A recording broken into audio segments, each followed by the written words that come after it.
যে পরিস্থিতি সেখানে ভারী বৃষ্টিপাত হয়েছে এবং একই সাথে কক্সবাজারের প্রভাব কিন্তু চট্টগ্রামেও পড়েছে। ভারী বৃষ্টিপাত হচ্ছে এবং একই সাথে চট্টগ্রামে বিশেষ করে পাহাড় ধসের সংখ্যা তৈরি হয়েছে। এ নিয়ে আমরা আরও বিস্তারিত জানতে চাই। এই মুহূর্তে আমাদের সাথে কক্সবাজার থেকে যুক্ত হচ্ছেন সহকর্মী মন্তোষ বেদজ্ঞ এবং এরপর আমাদের সাথে চট্টগ্রাম থেকে যুক্ত হবেন সহকর্মী শোয়েব রহমান। শুরুতে যাচ্ছি মন্তোষ আপনার কাছে। মন্তোষ, জানাবেন যে বৃষ্টি এই মুহূর্তে আপনার ফ্রেমে আমরা কম দেখতে পাচ্ছি, বৃষ্টি কিছুটা কমেছে কিনা এবং এই যে জলাবদ্ধতা তৈরি হয়েছে নিম্নাঞ্চলগুলোতে, সেই জলাবদ্ধতার নিরসনে কোনো উদ্যোগ গ্রহণ করা হয়েছে কিনা?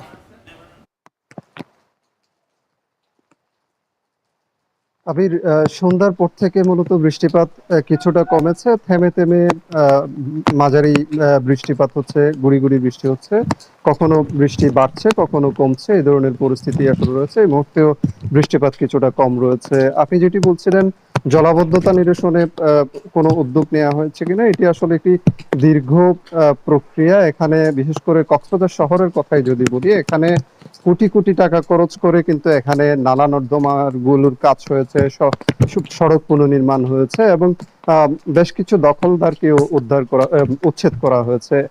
তবে এই যে জলাবদ্ধতা, এটি নিরসনে আসলে এখন পর্যন্ত কোনো পদক্ষেপ কার্যকর বলে প্রমাণিত হয়নি। এবং প্রতিবারই যখন বর্ষা মৌসুম আসে, কক্সবাজারের বিভিন্ন জায়গায় আসলে জলাবদ্ধতা তৈরি হয়, বিশেষ করে কক্সবাজার জেলা শহরের Tekpara, Burmese market, hotel motel zone, এবং আজকেও আমরা দেখেছি যে হোটেল মোটেল জোন একেবারে তলিয়ে ছিল দুপুর পর্যন্ত, এবং সেখানে যারা ভ্রমণরত পর্যটক ছিলেন তারাও কিন্তু ব্যাপক ভোগান্তির শিকার হয়েছেন চলাফেরার ক্ষেত্রে, এবং অনেক যানবাহনকেও আমরা নষ্ট হতে দেখেছি।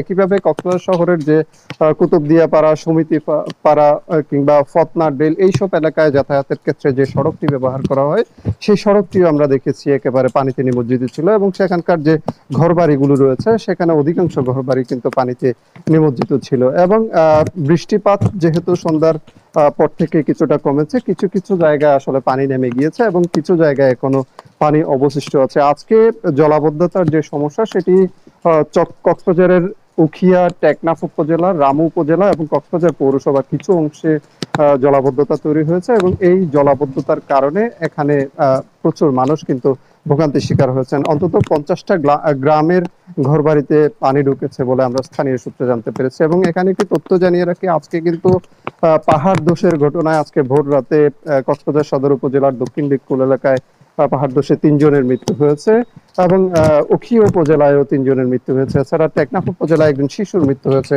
জলাবদ্ধ পানিতে পড়ে। আবির, এই ছিল আমার কাছে কক্সবাজার থেকে সবশেষ। ধন্যবাদ মন্তোষ। এবার আমরা চট্টগ্রামে যাচ্ছি শোয়েব রহমানের কাছে। শোয়েব, আগামী 3 দিন তো চট্টগ্রামে আবহাওয়া অফিস থেকে বলা হয়েছে যে ভারী বৃষ্টিপাতের সম্ভাবনা রয়েছে, পাহাড় ধসের সংখ্যার কথাও বলা হয়েছে।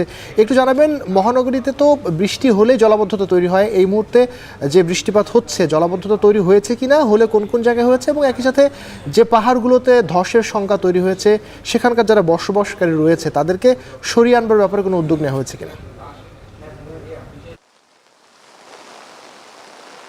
আবির, আপনি যেমনটি বলছিলেন যে আগামী 3 দিন বৃষ্টিপাত অব্যাহত থাকবে, এবং সেই বৃষ্টিপাত গতকাল বিকেলের পর থেকে চট্টগ্রাম জুড়ে শুরু হয়েছে। শুধুমাত্র চট্টগ্রাম মহানগরী নয়, চট্টগ্রাম মহানগরীর পাশাপাশি আশেপাশের যে 15টি উপজেলা রয়েছে, প্রায় প্রতিটি উপজেলাতেই বৃষ্টিপাত হচ্ছে, এবং সেই ভারী বৃষ্টিপাতের কারণে এরই মধ্যে চট্টগ্রাম শহরে আমরা জানতে পেরেছি চকবাজার, আগ্রাবাদ সহ যে সকল নিম্নাঞ্চলগুলো রয়েছে সেই নিম্নাঞ্চলগুলোতে জলজটের সৃষ্টি হয়েছে বলে আমরা জানতে পেরেছি। এবং একই সাথে আজ সারাদিন ধরেই কিন্তু অব্যাহতভাবে বৃষ্টিপাত চলছে, এবং দুপুরের পর কিছুটা বৃষ্টিপাত কমে এলেও এখন কিন্তু আবারও মুষলধারে সেই বৃষ্টিপাত শুরু হয়েছে। এবং সবচেয়ে ভয়ের কথা যে রাতের এই সময়টাতে ভয়াবহ বৃষ্টিপাতে হয়তো বা নতুন নতুন স্থানে জলাবদ্ধতার সৃষ্টি হতে পারে। বিশেষ করে মুরাদপুর, বহদ্দারহাট এই সকল এলাকায় কিন্তু ভারী বৃষ্টিপাত হলেই সেখানে জলাবদ্ধতার সৃষ্টি হয়, এবং 60 থেকে 70 বা 80 মিলিমিটার বৃষ্টিপাতেও কিন্তু সে সকল এলাকায়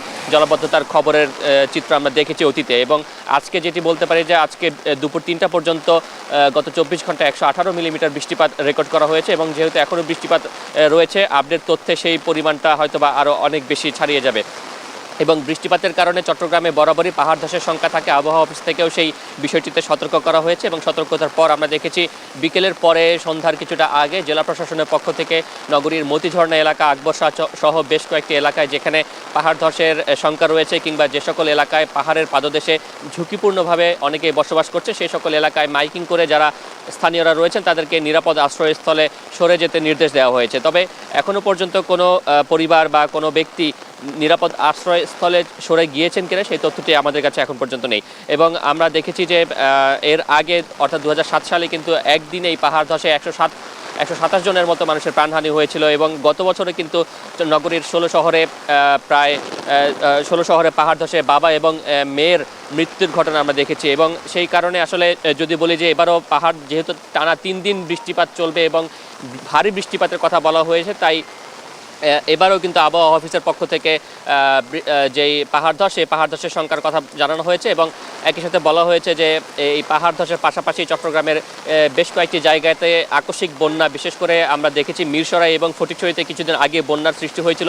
এই সকল অঞ্চল এবং একই সাথে চন্দনাইশ বা সাতকানিয়া সহ যেই অঞ্চলগুলো রয়েছে সে সকল জায়গাগুলোতেও আকস্মিক বন্যা হতে পারে এবং সেই সকল জায়গাগুলোতে বন্যা মোকাবেলায় যাতে সব ধরনের প্রস্তুতি থাকে সেই বিষয়ে প্রস্তুতি নেওয়ার জন্য কিন্তু বলা হয়েছে। আবির, মুক্তি, আমরা দেখছিলাম চট্টগ্রাম এবং কক্সবাজারের যে পরিস্থিতি এবং চট্টগ্রামে আমরা দেখছিলাম মুষলধারে বৃষ্টি হচ্ছে এবং চট্টগ্রামে তো বৃষ্টি হলে জলাবদ্ধতা তৈরি হয়, সেই সংখ্যাগুলো তৈরি হয়েছে এবং পাহাড় ধসের একটা সংখ্যা তৈরি হচ্ছে। তো সার্বিকভাবে একেবারে রেকর্ড বৃষ্টি যেহেতু আমরা দেখেছি যে কক্সবাজারে হয়েছে, তার প্রভাব কিন্তু চট্টগ্রামেও পড়েছে। এই বৈরী আবহাওয়া